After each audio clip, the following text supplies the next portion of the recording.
friends, welcome back to Nessa's Nook. So today I'm going to try something I've not tried before. Of course, Facebook got me in trouble once again. However, when I was looking at the ingredients, I'm going to change some things around. I'm going to add some things that it didn't call for. But this is supposed to be like a hearty skillet supper. So it's going to be like an all-one pan type thing. And what I'm going to have to start to do is I'm going to actually use my Vidalia chopper thing to chop up the potatoes and the carrots, and then I'm going to use my frozen green peppers and frozen onions. Then I'm going to open up a can of tomatoes and put that in there, and just to have everything all in a one dish type thing. So I don't know for sure if you guys realize I was adding things down below on that support my channel. On the first message is pinned. I don't know for sure if you realize I do have like an Amazon store. It's not me selling the stuff. But when I use things like this Vidalia chopper, it's in there. You can just keep going down and you can see the things that I use. I add things constantly all the time to it, of new things I found, new things I want, new things I've tried, or whatever have you. So if you're ever looking for anything I've used in most of my videos, or I have used in my videos, always look there first. I don't have everything on there because, you know, obviously I've forgotten some things. But as soon as you bring that up to me, I'll add that to the page off a video that you saw. So I'll show you really quick on this. It works really easy. This is actually my most favorite other than a knife. This is my most favorite non-electric gadget that I have. So I use this quite a bit, and it just makes it pretty easy. So I'm going to go ahead and bring it down here. And you can see I have my potatoes washed, and it works really easy. You just go ahead and, you know, put your potatoes in there. And I have these cut in like quarters. And this does a very, very good job at cutting perfect sized potatoes, and it's a lot easier for me because I'm not saying my knife skills are not all that, but my knife skills are really not all that. And then this way I have all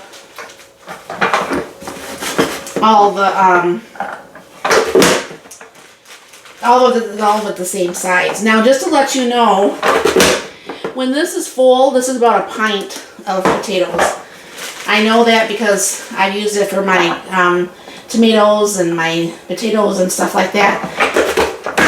So I know that's about what that is. I'm going to throw a couple more carrots in here, and that should be good. Because it says like 1 cup, but like I said, I'm totally going off script on this now because this is going to become a meal that it was their idea, but I'm changing everything. So, yeah, I could probably do a couple more carrots. Made room in there. Just a couple more.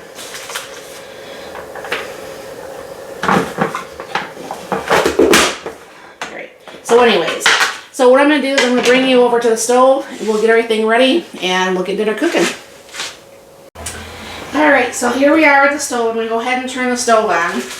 And for anybody who's been watching for any length of time knows that I pre-cook my hamburger when it's on sale, and I cook it in the Instant Pot, and then I just put it in the bags for use. Now, someone on one of my videos the other day said, why don't you use fresh? Okay, this is one of the reasons why I don't use fresh. I don't know how much I paid a pound for this, but it wasn't like the $5 a pound that hamburger usually is. This last batch, last week, I bought and I froze and cooked up and everything. It was on sale for $1.97 a pound. So when people say, well, why don't you use fresh? I could buy a hamburger fresh at like $5 a pound. I have to sit here, warm it up on the stove, and I really just don't like doing all that. Where this is just cooked, I just have to warm it up, and dinner, yeah, I take a good 10-15 minutes off my dinners. So if you wonder why I don't use fresh, it's because the hamburger, when it's this way, I got it on sale, and then this way, you know, I save some money, and I'm, you know, because I do work a full-time job. Some of you guys might not know that. I do work a full-time job, so it's not like I'm just sitting here just doing videos. And this way, it's just easier for me to cook, like on my last break or whatever. So that just makes it easier for me.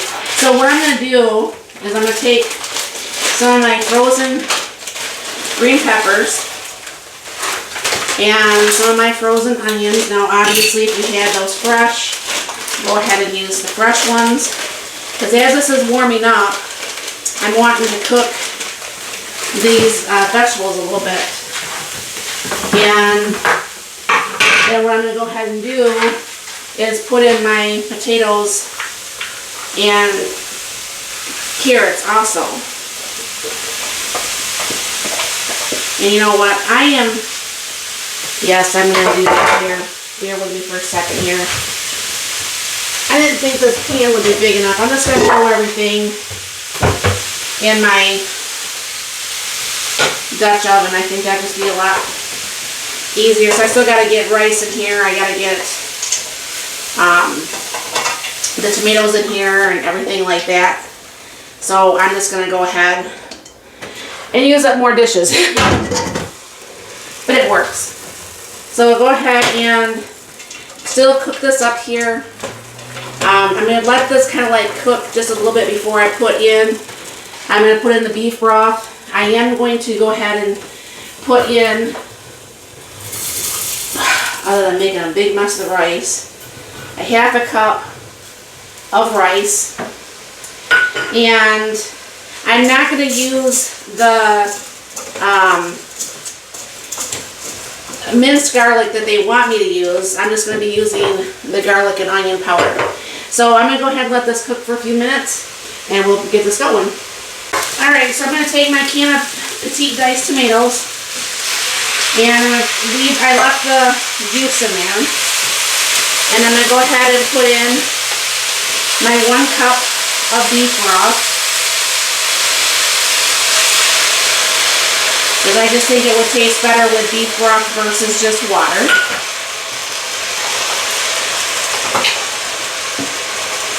Put some of the garlic and onion powder mixed together. And salt and pepper.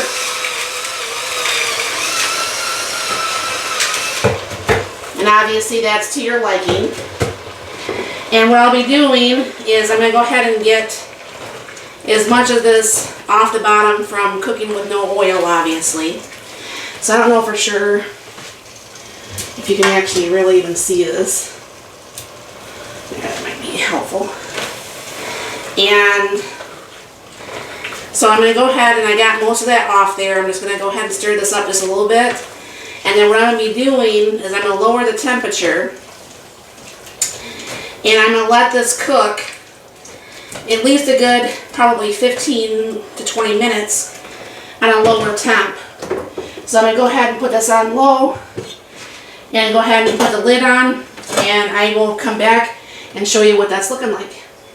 Alright, this is done. I did end up adding more spices. I added my homemade onion soup mix to this and I ended up with probably about 2 cups of water because it was just drier than I would have preferred.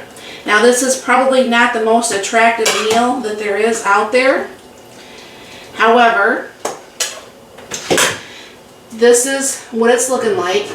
And I will grab a fork here and give you a little taste test, telling you what I think of it here. Bring up my thing without breaking it here. Get a little bit of everything. And I think probably some celery or something in here would be really good too. But I didn't think about that before I fix this, so.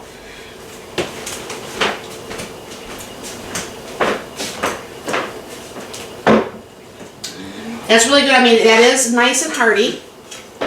And I think, I mean, it's a little bit hot. It's very hot for me right now, but I think that would be a really nice hearty dinner.